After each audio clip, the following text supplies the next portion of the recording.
ഞാൻ നേരായിട്ട് സത്യം മാത്രമേ ബോധിപ്പിക്കുള്ളൂ. നെഗറ്റീവ് പറയാമെന്ന് അവരെ പോയി ഞാൻ അടിക്കും. കാരണം മോഹൻലാൽ എന്ന വ്യക്തിയെ താഴെ ഇറക്കാൻ വേണ്ടി മാക്സിമം ശ്രമിച്ചിട്ടുണ്ട്. ലാലേട്ടൻ അതൊക്കെ ഈസി ടാസ്ക് ആണ്. നമ്മളെ ലാലേട്ടൻ്റെ അഭിനയത്തെ പറ്റി പറഞ്ഞാൽ നമ്മളാരുമല്ലോ. അതിന് ഈ പടം ഞാൻ അങ്ങനെ പറയില്ല. ഈ പടം ടിക്കറ്റ് എടുത്ത് കണ്ട പടം തന്നെ. അവർക്കുള്ളൊരു മറുപടി തന്നെയാണ്. പക്ഷേ ആ ഒരു സ്റ്റേറ്റ്മെന്റിനോട് ഞാൻ യോജിക്കുന്നില്ല.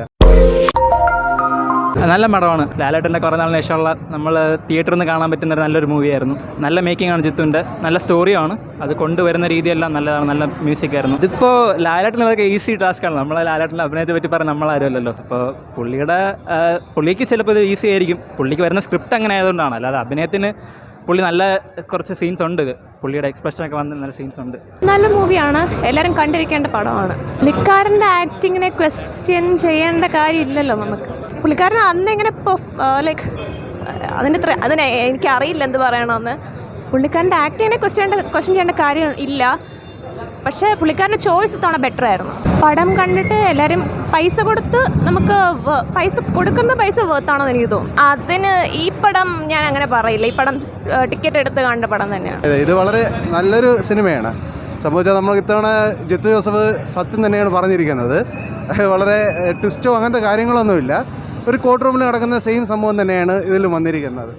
ആക്ടിങ് ലാലേട്ടന് പഴയ ലാലേട്ടൻ വരുന്നു എന്നൊക്കെ എല്ലാവരും പറയും. അത് സത്യമാണ്. ആ കണ്ണിലെ നമ്മൾ ട്രെയിലറിൽ കണ്ട ആ ഒരു റിയാക്ഷൻ എല്ലാം കറക്റ്റായിട്ട് ബിഗ് സ്ക്രീനിൽ നമുക്ക് നല്ലൊരു അനുഭവമാണ്.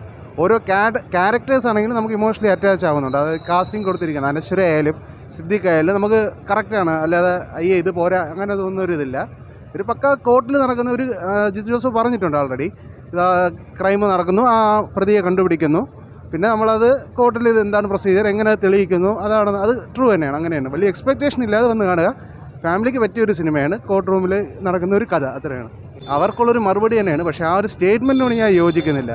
ഇത്രയും വർഷമായിട്ട് വലിയ നടന്മാരാണ് ലാലേട്ടനും മമ്മൂട്ടിക്കും.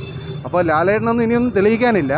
പക്ഷേ നമുക്കെല്ലാവർക്കും അറിയാം കുറച്ച് നാളായിട്ട് കുറച്ച് ഫ്ലോപ്പുകൾ ലാലേട്ടനുണ്ടായിരുന്നു. പക്ഷേ അതെല്ലാം മാറ്റി നല്ലൊരു ആക്ടിങ് തന്നെയാണ് ഇതിൽ കാണുന്നത്. ആ കണ്ണിൻ്റെ ആ ഒരു ആക്ടിങ് ആണെങ്കിലും ഒരു സൈഡ് എറിഞ്ഞ് ചിരിക്കുന്ന ഒരു അതൊക്കെ ലാലേട്ടൻ ഇത് ചെയ്തിട്ടുണ്ട്. ചിരിക്കാനായിട്ടുള്ളൊരു സീനൊന്നും ഇല്ല. ഒരു ഇടയ്ക്കൊന്ന് കളിയാക്കി ചിരിക്കുന്ന പോലെ ഇങ്ങനെ ഒരു ചുണ്ടി ചരിച്ചുള്ള ചിരി അങ്ങനെയൊക്കെ ഉണ്ട്.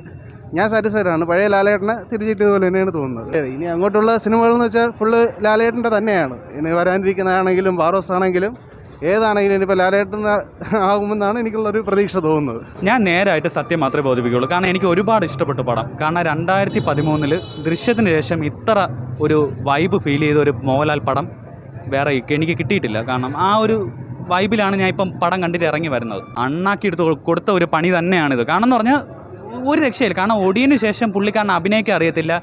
എല്ലാം എക്സ്പ്രഷനൊക്കെ പോയി എങ്ങനെയൊക്കെ എല്ലാം പറഞ്ഞു. പക്ഷേ ജിത്തു ജോസഫ് എന്ന ഡയറക്ടർ വേണ്ട രീതിക്ക് ഉപയോഗിച്ചപ്പോൾ പുള്ളിക്കാരൻ്റെ വരേണ്ട എല്ലാം നമുക്ക് പണ്ട് കാണാൻ ആഗ്രഹിച്ച എക്സ്പ്രഷൻസും ബാക്കി കാര്യങ്ങളൊക്കെ മുന്നോട്ട് തന്നെ വന്നിട്ടുണ്ട്. ഇതിനെക്കുറിച്ചൊരു മറുപടി പറയാനില്ല. ഈ പുലി പതുങ്ങുന്നത് കുതിക്കാൻ വേണ്ടിയാണ്. അതുപോലെ കുറച്ചൊന്ന് താന്ന് നിന്നു. പക്ഷേ ഇപ്പം കുതിച്ച് കയറി. ഇനിയുള്ള ഒരു വൻ കയറ്റം തന്നെയായിരിക്കും ലാലേട്ടൻ്റെ. നെഗറ്റീവ് പറയാമെന്ന് അവരെ പോയി ഞാൻ അടിക്കും. കാരണം എന്ന് പറഞ്ഞാൽ കാരണം അത്ര വേറെ ലെവലിൽ കൊണ്ടുപോയൊരു പടമാണ്. അങ്ങനത്തെ രീതി. കാരണം ആ ദൃശ്യം എന്ന് പറഞ്ഞ പടം നമ്മൾ കണ്ടിട്ടില്ലേ. അപ്പോൾ അതെങ്ങനത്തെ ഒരു ഫീലുണ്ട്. ആ പുറത്തിറങ്ങുമ്പോൾ ആ ഒരു ഓരോ സീൻ എന്താണെന്ന് അറിയാൻ വേണ്ടിയുള്ള ഒരു ക്യൂരിയോസിറ്റി ഉണ്ട്. അത് നേരം കൊണ്ടുവന്നിട്ടുണ്ട്. ആ ക്യൂരിയോസിറ്റി പ്രതീക്ഷിക്കാം. പക്ഷേ ഇതിൽ പാർട്ട് വൈസ് ആയിട്ട് ഇട്ടിട്ടില്ല. പക്ഷേ ആ ഒരു ക്യാരക്ടറിനെ വെച്ചിട്ട് വേണമെങ്കിൽ ഒരു 2-3 പടം നമുക്ക് ചെയ്യാൻ പറ്റുന്നതാണ്. പുതിയ റെലവൻ്റ് ആയിട്ടുള്ള കേസുകൾ കൊണ്ടുവന്ന് നമുക്ക് ചെയ്യാൻ പറ്റിയ ഒരു നല്ലൊരു ഇതാണ്. അവന്മാർ ഇത്രയും നാൾ കഷ്ടപ്പെട്ടത് വെറുതെ ആയി. കാരണം മോഹൻലാൽ എന്ന വ്യക്തിയെ താഴെ ഇറക്കാൻ വേണ്ടി മാക്സിമം ശ്രമിച്ചിട്ടുണ്ട്. കാരണം എന്ന് പറഞ്ഞാൽ ഇനി അങ്ങേരില്ല. മമ്മൂക്ക കുറ്റം പറയുന്നതല്ല, മമ്മൂക്കൻ കിടിലമാണ്. പക്ഷേ എന്നാലും ലാലേട്ടൻ്റെ സ്ഥാനം കളയാൻ വേണ്ടി ഒരുപാട് പേര് ശ്രമിച്ചിട്ടുണ്ട്. അവർക്കെല്ലാം അണ്ണാക്കി തന്നെ കൊടുത്തിട്ടുള്ളൊരു പടം തന്നെയാണ് ജിത്തു ജോസഫിൻ്റെ നേര്. ക്രിസ്മസ് വിന്നറും കൂടെയാണ്.